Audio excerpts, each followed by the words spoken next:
wabarakatuh. Jelas terdengar ya? Jelas, Pak. Ya. Jelas, Pak. Ya, terima kasih. Alhamdulillah pada kesempatan ini kita dapat berjumpa kembali dalam mata kuliah ilmu filsafat ilmu akuntansi. Pada kesempatan ini Bapak akan menerangkan sedikit tentang akuntansi sebagai ilmu ya. Jadi kadang-kadang kita selalu menjadi pertanyaan, salah satu yang menjadi pertanyaan adalah bagaimana posisi akuntansi terutama di filsafat atau di filsafat ilmu gitu ya. Nah, apalagi akuntansi sebagai ilmu. Nah, ini pertanyaannya kan apa maksudnya? Nah, beberapa definisi tentang akuntansi di sini dapat kalian lihat menurut Accounting Principle Board ya atau APB dalam statement nomor 4 bahwa akuntansi adalah sebuah kegiatan jasa atau service activity ya. Fungsinya adalah untuk memberikan informasi kuantitatif ya, terutama yang bersifat finansial tentang entitas-entitas ekonomi yang dianggap berguna dalam pengambilan keputusan-keputusan ekonomi, baik dalam penentuan pilihan-pilihan logis dan diantara tindakan-tindakan alternatif. Jadi kalau dilihat dari definisi akuntansi sendiri ya, bahwa kegiatan jasa gitu ya. Akuntansi itu kan kegiatan jasa ya. Ya fungsinya untuk memberikan informasi kuantitatif kan ya. Informasi kuantitatif yang bersifat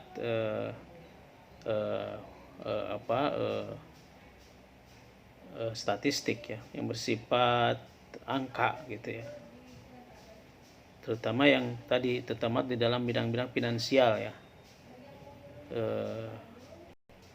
Atau di dalam transaksi kan gitu ya. Kemudian tentang entitas-entitas ekonomi yang dianggap berguna kan gitu ya dalam pengambilan keputusan ekonomi, dalam penentuan pilihan-pilihan logis di antara tindakan-tindakan alternatif. Nah, ini yang dimaksud dengan akuntansi ya. Bagaimana data-data informasi kuantitatif itu bisa disampaikan gitu ya. Tuh. Nah, kemudian ada juga beberapa definisi tentang akuntansi menurut American Institute of Certified Public Accountant ya, AICPA, dalam Accounting Terminology Bulletin nomor 1 tahun 1953 menyatakan bahwa akuntansi adalah seni catatan, pengelompokan dan pengikhtisaran dengan cara yang berarti atas semua transaksi dan kejadian yang bersifat keuangan serta penafsiran hasil-hasilnya. Nah, di sini bisa dipahami bahwa ada sisi-sisi seninya ternyata kan ya. Tentunya seni pencatatan. Nah, nanti kan dalam prakteknya seni-seni ini masuk pada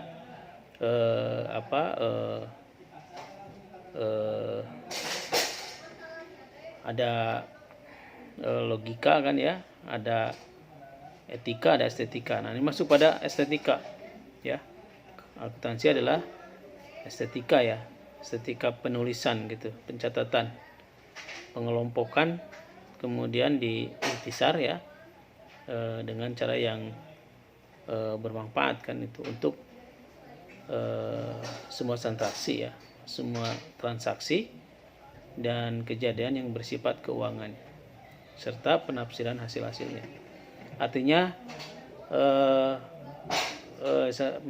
penafsiran yang lebih pada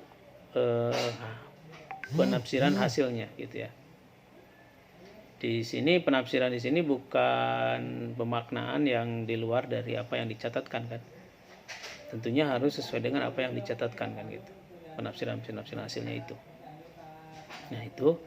Kemudian juga beberapa definisi lanjutan, yaitu menurut Paul Grady ya, dalam RS nomor 7 HICPA tahun 1965 mendefinisikan bahwa akuntansi merupakan suatu body of knowledge ya. Jadi tubuh dari ilmu pengetahuan.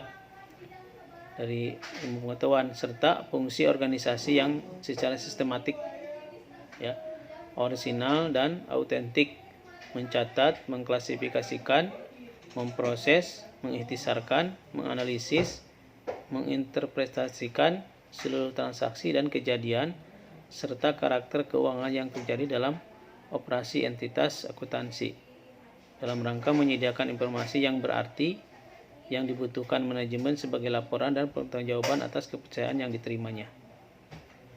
Ya, definisi akuntansi ketiga menurut ICPA 1965 ya, body of knowledge ya.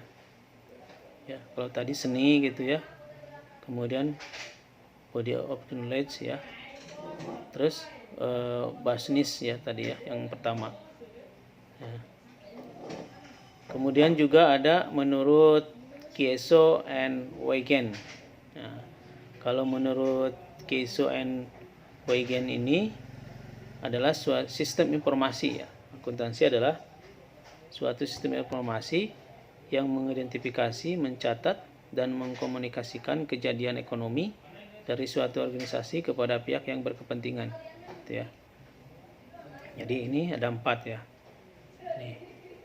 Tadi seni, kemudian body knowledge ya, sistem informasi, gitu ya. Kemudian ini tadi ringkasannya ya, ringkasan dari definisi akuntansi menekankan pada akuntansi sebagai alat atau tools ya untuk menyediakan informasi. Yang pertama ya. Kedua, menekankan pada akuntansi sebagai seni untuk mencatat, mengelompokkan dan mengikhtisarkan sampai dengan seni menafsirkan hasil dari transaksi keuangan. Selanjutnya, ketiga, menekankan sebagai body of knowledge tadi ya. Body of knowledge atau seperangkat pengetahuan yang dihasilkan dari suatu proses pemikiran yang menghasilkan suatu konsep, prinsip, standar, prosedur, teknik dalam rangka menyediakan informasi yang berarti sebagai pertanggungjawaban manajemen. Itu ya. Nah, keempat, menekankan sebagai suatu sistem yang mengolah input berupa kejadian-kejadian ekonomi atau transaksi-transaksi bisnis dari satu kesatuan usaha sedemikian rupa melalui pengidentifikasian, pengukuran, pencatatan, pengikhtisaran, dan pengkomunikasian hasilnya. Output berupa informasi kepada pihak internal dan eksternal. Ini ya, yang keempat definisi ringkas dari akuntansi. Nah, selanjutnya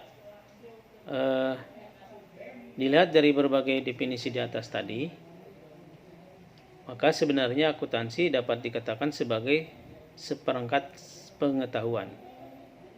Jadi body of knowledge ya. Jadi akuntansi karena memang tadi sistemnya pencatatan, pengikhtisaran ya, pendataan, penyimpulan ya, penafsiran gitulah. Ya dari seni mencatat, dari mendata ya, menyusun gitu ya.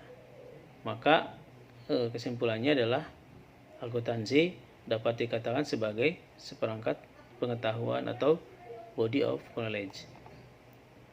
Nah, maka jika dihubungkan dengan filsafat ilmu ya, antara definisi-definisi tadi, maka akan tersambung gitu ya, akan menyambung gitu. Karena kan memang dalam filsafat ilmu sendiri selain pemahaman-pemahaman dari awal pencatatan ontologi ya, epistemologi dan aksiologi dalam menyusun satu teori ilmu ya, atau menyusun alur ya ilmu ya, melalui logiko, hepatitiko dan verifikatif. Jadi struktur filsafat ilmunya jelas kan gitu ya. Dan itu yang dilakukan juga oleh akuntansi kan gitu. Mulai tadi ya. Jadi harus ada dulu pendahuluannya, yaitu yang disebut dengan ontologi atau latar belakang ilmu itu sendiri yang disebut dengan ontologi. Kemudian epistemologi dalam bentuk teori-teorinya, dalam bentuk alurnya ya, alur-alur pencatatan, alur pengistisaran ya, penafsiran dan sebagainya. Kemudian ada aksiologi. Nah, kesimpulannya apa, penafsiran itu hasilnya apa, dan itu harus bisa bermanfaat kan gitu ya, yang dimaksud dengan aksiologi. Output ya, input, proses dan output itu ya, itu yang dimaksud dengan filsafat.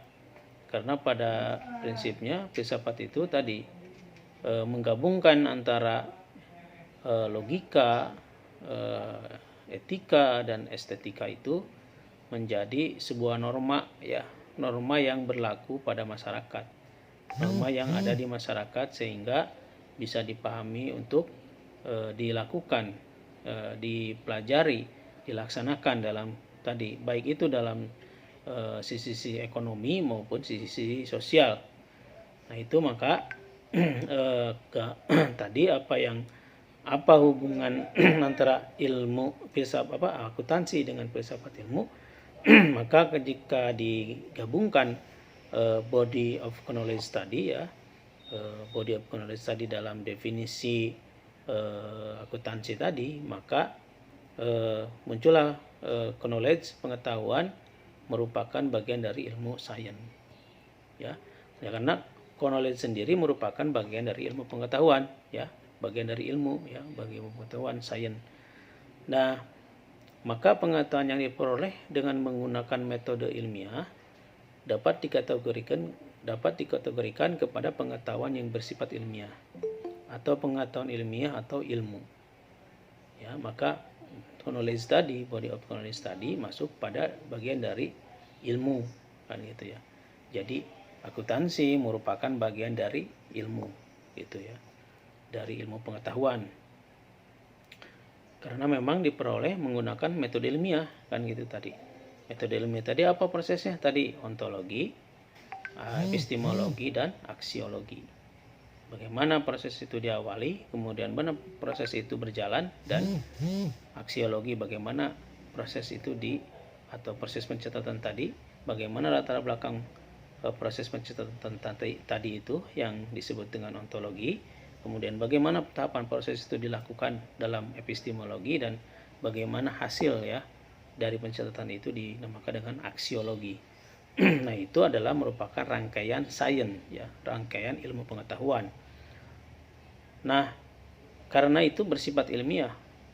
Jika struktur ilmu pengetahuan tadi dilakukan secara tersusun ya, jadi tidak tiba-tiba menjadi aksiologi ya. Bagaimana sih muncul adanya handphone misalkan? Kenapa kok ada handphone? Tentunya ada ontologi dulu dong. Bagaimana orang-orang terdahulu menggunakan alat komunikasi sebagai alat berhubungan kan ya. Alat komunikasi digunakan sebagai alat untuk melakukan komunikasi transaksi dan sebagainya. Nah, maka alat itu terus berjalan gitu ya. Bagaimana hingga manusia membutuhkan ada yang namanya misalkan alat komunikasi dulu, misalkan mulai dari suara teriakan gitu ya ketika memanggil orang, kemudian menggunakan alat komunikasi yang berubah menjadi alat komunikasi misalkan radio, televisi dan sebagainya, itu merupakan alat komunikasi hingga muncullah. Nah, itu proses kan dari awal manusia membutuhkan alat komunikasi sebagai alat kontribusi kontributor ya, atau alat-alat proses itu menjadi menyampaikan kan gitu ya, gitu kan, menyampaikan dari yang sebelumnya tidak mengerti kan. Dalam ilmu komunikasi begitu ya, sebelumnya orang tidak ada komunikasi, kemudian dengan bahasa orang komunikasi, dengan perkataan orang komunikasi, sehingga kemudian orang membutuhkan alat itu komunikasi itu sendiri yang lebih simpel kan gitu. Nah, hingga muncullah misalkan alat-alat komunikasi tadi, ada telekomunikasi, ada radio, ada televisi, ada surat kabar, ada, hingga orang mengenal alat komunikasi yang lebih canggih. Misalkan dulu ada HT ya, ada intercom dan sebagainya. Kemudian orang ada handy talkie ya, handy talkie itu yang HT tadi. Kemudian orang membuat jaringan alat komunikasi yang bersifat lebih bagus ya, melalui telepon kabel misalkan kan gitu. Nah, hingga orang sekarang menggunakan handphone itu melalui data-data kan, melakukan data-data penghitungan. Itu dilalui proses itu. Ontologi, epistemologi, dan aksiologi itu dilakukan secara terstruktur kan ya tadi, melalui tahapan ilmu pengetahuan. Tidak tiba-tiba saja misalkan ada yang namanya handphone atau alat lainnya ya, ada tiba-tiba saja ada alat laptop misalkan. Nah, Anda kan bisa urut itu. Nah, itu proses urut tadi, mulai dari proses latar belakang dan proses adanya alat komunikasi hingga alat komunikasi bisa digunakan, itu yang dia menamakan dengan sains, ilmu pengetahuan. Data-data itu dimunculkan, fakta-fakta itu dimunculkan ya. Data-data itu dimunculkan, fakta-fakta itu dimunculkan, kemudian bisa dirasakan oleh manusia. Dan itu tentunya dalam ilmu penghitungan. Ilmu hitung itu ada prosesnya, ada bagaimana manusia menghitung PCB-nya, bagaimana manusia menghitung alat ukur frekuensinya kan, itu menggunakan alat ukur, menggunakan angka kan gitu. Bagaimana frekuensinya, bagaimana menyambungkan frekuensi itu, bagaimana sehingga manusia bisa menggunakan frekuensi itu. Karena kan kalau kita lihat dalam ilmu komunikasi, apalagi dalam ilmu radar ya, jadi bagaimana kalau kelihatan gitu ya, melalui udara frekuensi radio ini, radar ini sampai ke handphone kita, sampai melalui laptop kita, itu mungkin Anda akan terkejut kalau kelihatan. Tetapi memang karena ini hukum alam ya, jadi hukum alam ya, yang metafisik, artinya metafisik secara tidak kelihatan, tetapi dalam radius radar itu kan kelihatan. Nah, itu bentuk angka semua kan, bentuk angka, dan itu dihitung tadi ya, dikalkulasikan, dirumuskan, ditafsirkan, kemudian dihitung gitu sebagainya. Nah, itu adalah proses penghitungan itu yang dinamakan dengan sains, sehingga proses-proses tadi bisa diwujudkan dalam bentuk hasil ilmu pengetahuan yang bisa kita rasakan pada hari ini. Contohnya juga misalkan tadi ketika Anda melakukan jurnal akuntansi ya, bagaimana awal dari munculnya angka-angka itu ya, hingga proses penghitungan sampai ada cash flow, sampai ada asumsi laba rugi dan sebagainya, hingga keluarlah hasil dari hitungan-hitungan itu merupakan kesimpulan-kesimpulan. Cash flow-nya selama 30 tahun atau selama 20 tahun hasilnya seperti ini. Cash flow-nya selama 10 tahun misalkan hasilnya seperti ini. Itu adalah rangkaian dari sains ya, ilmu pengetahuan. Meskipun cuman bentuknya dalam angka-angka tadi, gitu kan, dalam angka-angka tadi. Jadi bagaimana manusia menyusun awal dari adanya hitungan-hitungan tadi kas ya, kredit, debit kredit, kemudian diproses ya dalam angka-angka cash flow tadi, sehingga membuahkan hasil dari cash flow tadi. Asumsi jika kita meminjam uang dalam kurun tahun atau 3 tahun, itu sudah ada hitungannya, asumsinya sudah ada ya, dalam bentuk cash flow misalkan. Nah setelah itu mau diputuskan bahwa ini bisa menjadi masukan untuk perbankan layak untuk menerima kredit misalkan ya, baik itu kredit berbentuk uang ataupun barang misalkan, itu dilakukan. Nah itu proses yang dinamakan dengan science kalau dalam ilmu pengetahuan. Dan itu bukan meskipun tadi secara kuantitatif tapi tetap prosesnya sama, science, sama prosesnya melalui hitungan-hitungan statistik. Nah maka dalam filsafat ilmu pun pengetahuan atau knowledge ini merupakan dari ilmu sains. Kemudian pengetahuan yang diperoleh dengan menggunakan metode ilmiah ini dapat dikategorikan ya. Bentar. Ini kalau masuk di tengah-tengah itu jadi begini ya. Ada yang masuk ke kelas atau ke ruangan room Zoom Google Meet itu jadi begitu. Nah, ada lagi yang masuk.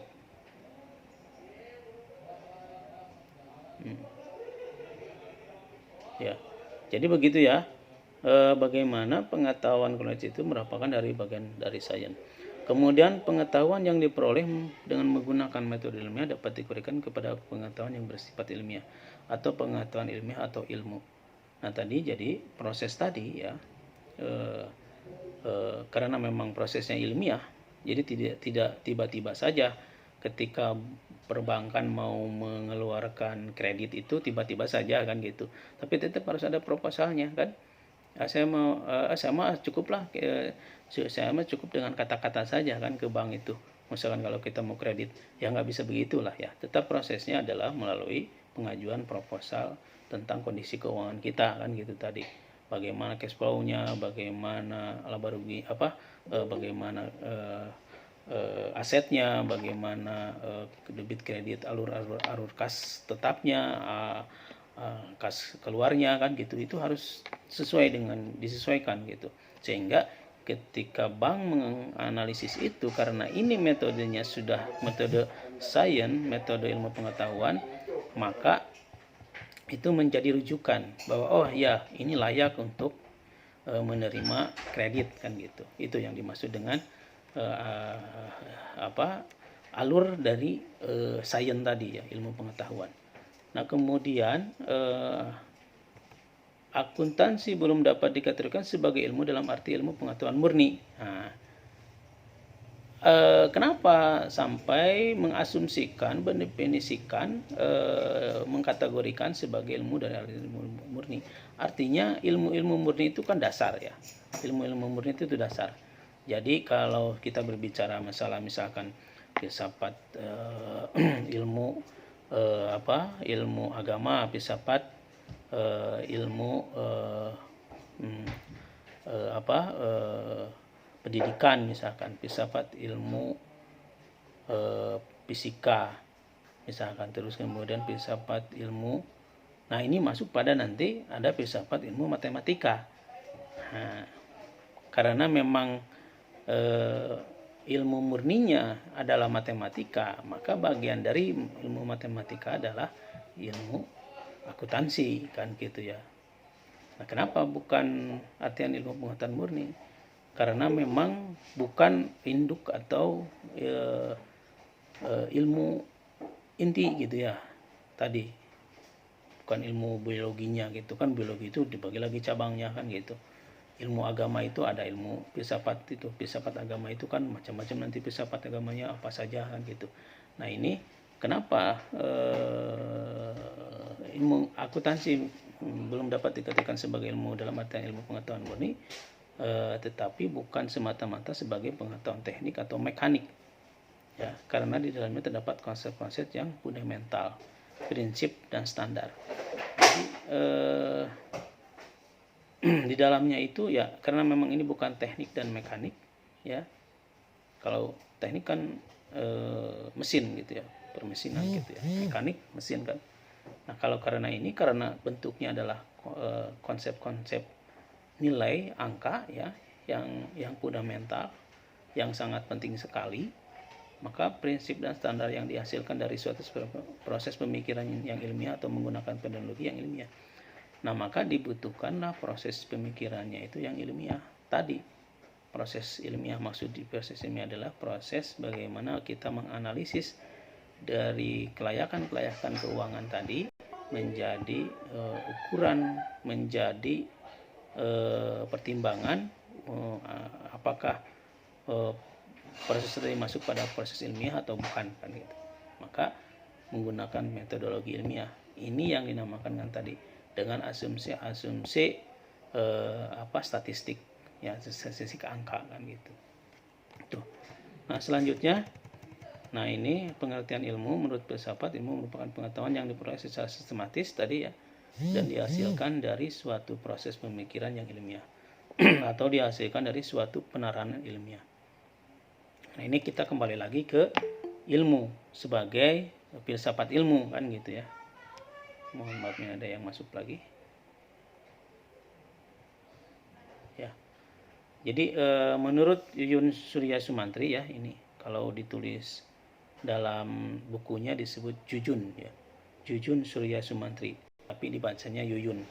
Kalau bahasa ini kan bahasa dulu, ya, bahasa Indonesia yang belum disempurnakan kan seperti itu. Cuma dengan tulisan Cianjur, kan, kalau dulu menurut ejaan yang belum disempurnakan Cianjur, kan, Cianjur gitu, Cianjur. Nah, ini karena memang Yuyun ini salah satu saya penyuka buku filsafat ilmu karya Yuyun Surya Sumantri ini. Selain banyak bukunya di perpustakaan, kan Anda lihat, karena memang dulu saya mengharuskan mahasiswa filsafat ilmu belajar, ya, buku-buku Yuyun itu, meskipun sistematika penulisannya membuat kita pusing, ya, kalau apalagi yang Anda yang awal-awal membaca ilmu-ilmu filsafat itu, tetapi memang inti dari isinya itu sangat luar biasa, gitu, ya. Yuyun itu struktur, tapi gaya bahasanya itu ya gaya bahasa dahulu, ya, orang yang rata-rata membuat buku yang masih jarang sekali membuat buku, tetapi Yuyun sudah membuat buku. Dia guru besar di ITB, ya, Institut Teknologi Bandung. Jadi bagaimana merangkai kata-katanya dan susunan-susunan dalam buku-buku Yuyun dalam filsafat ilmu karya Yuyun Sumantri ini itu sangat luar biasa. Kenapa perlu saya sampaikan? Nah, nanti Anda sebagai bahan rujukan untuk filsafat ilmu. Dan memang seharusnya memang ini adalah filsafat ilmu, tetapi memang karena perubahan di statuta kurikulum di PB ini harus ada filsafat jurusannya, ya, maka ini dijadikanlah filsafat ilmu akuntansi, gitu, ya, karena memang dasarnya adalah sebagai dari filsafat ilmu. Nah, menurut Yuyun ini, ilmu merupakan ekspresi mengenai cara bekerja pikiran sehingga menghasilkan pengetahuan yang memiliki karakteristik dan yang dapat diandalkan. Jadi bagaimana ekspresi cara kerja pikiran, ya, karena ini menyangkut nalar, kan gitu, ya, menyangkut kemampuan berpikir kita manusia, terutama untuk mengkaji hal-hal yang rasional, kan gitu. Apakah yang irasional tidak masuk pada sini? Masuk, ya, irasional, tetapi yang lebih dominan karena pembuktian ilmu pengetahuan itu harus ada pembuktiannya, ya, yang tadi yang disebut dengan logika hipotetiko dan verifikatif itu, ya, logiko, hipotetiko, dan verifikatif itu menjadi alur rasional, gitu kan, menjadi alur pemikiran rasional. Jadi kenapa kita bisa bernapas, misalkan, itu dikejar alurnya, kenapa manusia harus bekerja, kenapa manusia harus mencari ilmu, gitu. Nah, dikejar itu ke belakang, bagaimana tahapan-tahapan itu hingga menjadi satu ilmu.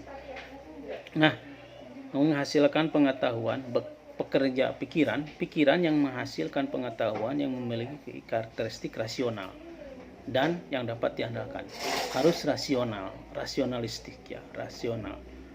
Bukan irasional tapi rasional. Karena nanti ada irasional yang berbentuk metafisika yang tidak kelihatan, itu dikaji, tetapi memang kajiannya itu terpisah ya. Tapi kita membahas tentang karakteristik rasional. Mungkin akuntansi itu karena bentuk-bentuk hitungan rasional kan, bukan irasional, yang hurufnya kelihatan, yang jelas kelihatan kan gitu. Dan nah, maka dari pikiran itu yang dapat dipertanggungjawabkan ya tadi. Jadi kata Yuyun ini ekspresi pikiran manusia sehingga menghasilkan ilmu pengetahuan yang rasional dan dapat dipertanggungjawabkan ya, ilmu pengetahuannya itu. Nah, pendekatan baku yang digunakan dengan penalaran deduktif dan induktif. Nah, lagi-lagi pendekatan baku untuk tadi dari proses-proses ilmu pengetahuan itu kita mau memulainya dari apa? Dari deduktif atau induktif. Biasanya kita itu dalam mengkaji satu ilmu, terutama dari ontologinya, dari awalnya itu ketika kita mau membahas misalkan jumlah burung ya, biasanya kata-katanya kan begini, dari ribuan, dari ini kalau kita berbicara deduktif ya, dari bersifat umum, dari ribuan burung ada satu burung, dari ribuan burung berwarna putih ada satu burung berwarna hitam. Nah, itu dari deduktif ke induktif, dari umum luas ya ke satu burung yang berwarna hitam. Bisa kita dari induktif, dari bersifat khusus ke umum, dari satu burung berwarna hitam dari ribuan burung berwarna putih. Jadi dibalik gitu ya, dari bersifat khusus ke bersifat umum, dari bersifat umum ke bersifat khusus gitu. Nah, itu yang apakah penalaran itu harus karena penalaran yang digunakannya adalah induktif deduktif. Silakan mau menggunakan yang mana, tapi rata-rata kalau dalam penelitian itu kalau yang bersifat penelitian kualitatif biasanya dari induktif ya, karena memang yang menjadi sasarannya itu adalah khususnya gitu. Tetapi kalau yang biasanya penelitiannya bersifat kuantitatif, biasanya deduktif ya. Yang banyak digunakannya adalah deduktif. Meskipun nanti dalam prakteknya deduktif induktif itu bisa digunakan ya. Match-nya bisa match ya. Ada deduktifnya, ada induktifnya. Ada independennya, ada dependennya gitu ya. Nah, induktif itu lebih ke dependen, kalau deduktif itu lebih ke independen. Bisa saja seperti itu ya nanti dalam bentuk penelitiannya. Nah, kalau dialurkan ke akuntansi itu nanti bisa dari angka-angka yang bersifat kecil ke bersifat besar, angka-angka yang bersifat besar ke angka yang bersifat kecil. Apakah itu ada rumusannya? Tentunya kan ada ya rumusan-rumusan bagaimana artinya membulatkan angka kan gitulah, membulatkan angka dari yang bersifat besar ke sifat kecil, dari yang bersifat kecil ke sifat besar kan. Nah, itu nanti di penalaran ini sebagai mesin sebagai pisaunya ya, sebagai alatnya gitu ya untuk mengetahui dari pemikiran tadi. Nah, di definisi lain, ilmu adalah kumpulan pengetahuan yang sistematis dan rasional. Nah, ini ketika kita mau kita berbicara tentang ilmu pengetahuan, tentunya ada sistematis ya dan rasional. Sistematis itu tersusun. Jadi ketika kita mau berbicara A, harus tersusun kesimpulan, menyimpulkan satu kesimpulan itu harus tersusun dulu. Tadi ada sistematis. Kalau dalam bentuk makalah mah ada pendahuluannya yang disebut dengan latar belakang, ada dasar hukumnya ya, ada teorinya, kemudian ada metodologinya. Nah, itu tuh sistematis ya. Kemudian ada pembahasannya gitu ya. Kemudian ada kesimpulannya. Nah, itu dimaksud dengan sistematis itu seperti itu. rasional. Nah, tentunya harus rasional. Tadi itu harus logis ya.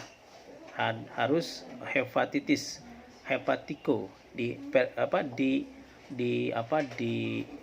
ilmu itu, kemudian dihasilkan melalui dengan verifikatif ya, verifikatif. Nah, tentunya sistematis dan rasional dalam menjelaskan hubungan kausal mengenai objek tertentu berdasarkan pola pikir ilmiah. Hubungan-hubungan itu harus sistematis. Jangan hanya pendahuluan langsung kesimpulan, kan tidak sistematis itu. Tetapi dari pendahuluan ya, dari latar belakang itu, kemudian ada kajian ilmiahnya, teorinya apa gitu ya, kemudian mengeluarkan yang disebut dengan nanti pembahasan. Bagaimana pembahasannya, apakah meminta pendapat orang lain, bagaimana cara menggulirkan pendapat orang lain itu, bagaimana cara mengumpulkan fakta-fakta itu. Nah, dalam teori penelitian, maka yang disebut dengan observatif ya, ada observasi, kemudian ada pengumpulan data. Kalau observasi adalah ke lapangan, mencari bahan-bahan dalam bentuk terutama wawancara ya. Tetapi kalau kalau data-data yang bersifat sekunder, yaitu data-data yang bersifat dari catatan-catatan atau tulisan-tulisan, baik itu di perpustakaan ya, di daftar pustaka atau di perpustakaan, maupun catatan-catatan yang ada di link-link lembaga-lembaga, misalkan bisa OJK, bisa BI ya, kalau data-data yang bersifat data-data sekunder.